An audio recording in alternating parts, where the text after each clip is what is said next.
हम लोग मैथमेटिक्स में कहाँ है 4.4 पे आ गए। इसमें 3 प्रश्न है। तीनों प्रश्न में क्या बोलता है, अगर मूल का अस्तित्व हो, अस्तित्व मतलब d यदि 0 से बड़ा हो या फिर 0 के बराबर हो तो भैया x का वैल्यू निकालिए, मूल x का मान निकालिए। कोई दिक्कत? तो पहला प्रश्न था क्या 2x square minus 3x plus 5।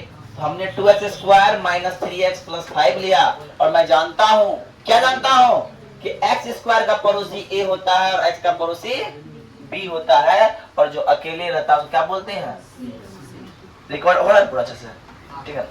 उसके बाद हमको निकालना होता है विवेचक। क्या निकालना होता है? विवेचक। इसको बोलते हैं विवेचक, यानी लिख दो विवेचक। और विवेचक जो होता है d होता है, और d का फॉर्मूला होता है जानते हो क्या, बी स्क्वायर माइनस। इतना बार याद करवाए हैं तो जिंदगी को भूलोगे नहीं, ठीक है ना। अब b का वैल्यू क्या है भैया, -3, और माइनस का -4 का 4 और a का वैल्यू 2 और c का वैल्यू 5।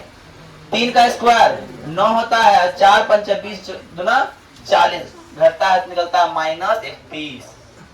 ध्यान दो, क्या -31 0 से बड़ा है या फिर 0 से छोटा है? 0 से छोटा है।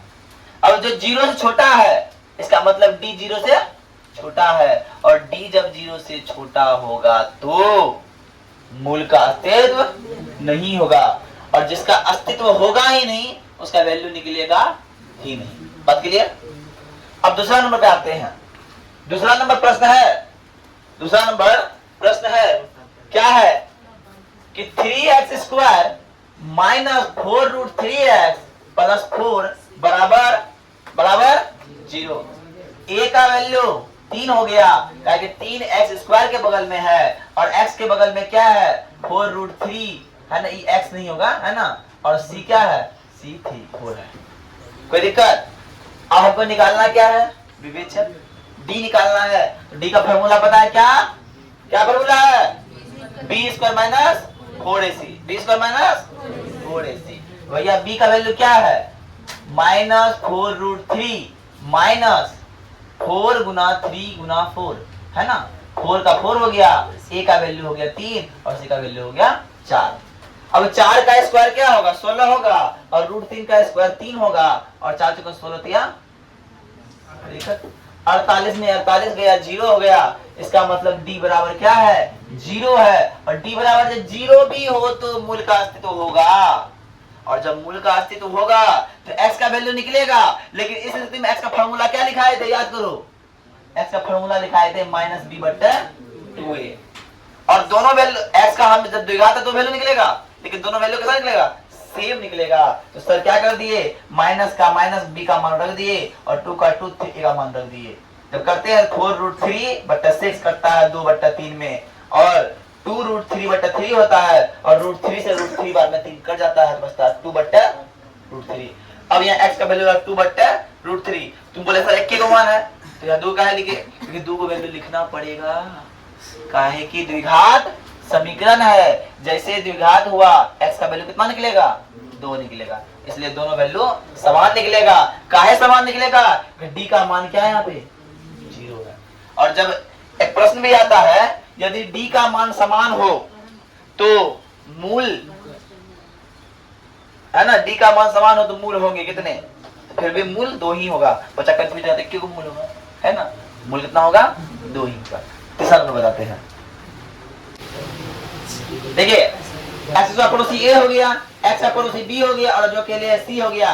तो निकालना क्या है, विवेचक निकालना है। क्या निकालना है, विवेचक। विवेचक का फॉर्मूला होता है d बराबर b स्क्वायर माइनस 4ac, और b क्या हो गया -6 का स्क्वायर, 4 गुना 2 गुना 3 36 घटा 4 3 12 दुना 24।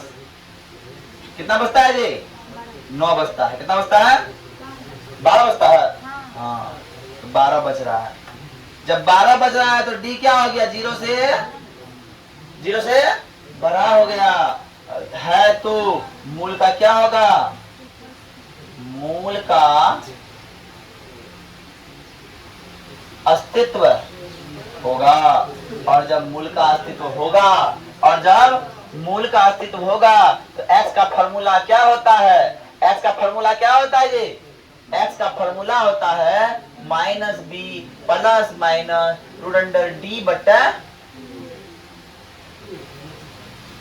भैया x क्या है, b क्या है, b माइनस 6 है और प्लस माइनस रूट अंडर 12 हो जाएगा और बट्टा 2a, 2 गुना a का मान 2 है तो 6 plus minus root minus root 12 बट्टा 4 हो गया। ध्यान देना 6 प्लस माइनस 2 रूट 3 का वैल्यू हो गया बट्टा 4।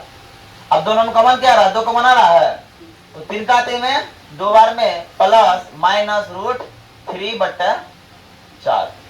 यहाँ जो हम कटा रहे थे प्लस माइनस में कटता कभी नहीं है, कटता है गुना में। ये हम गुना से कटा दिए ना, 2 गुना 4 क्या हुआ 3 प्लस माइनस रूट 3 बट्टा 2, इसीलिए 3 प्लस रूट 3 बट्टा 2 और 3 माइनस रूट 3 बट्टा 2। कोई दिक्कत?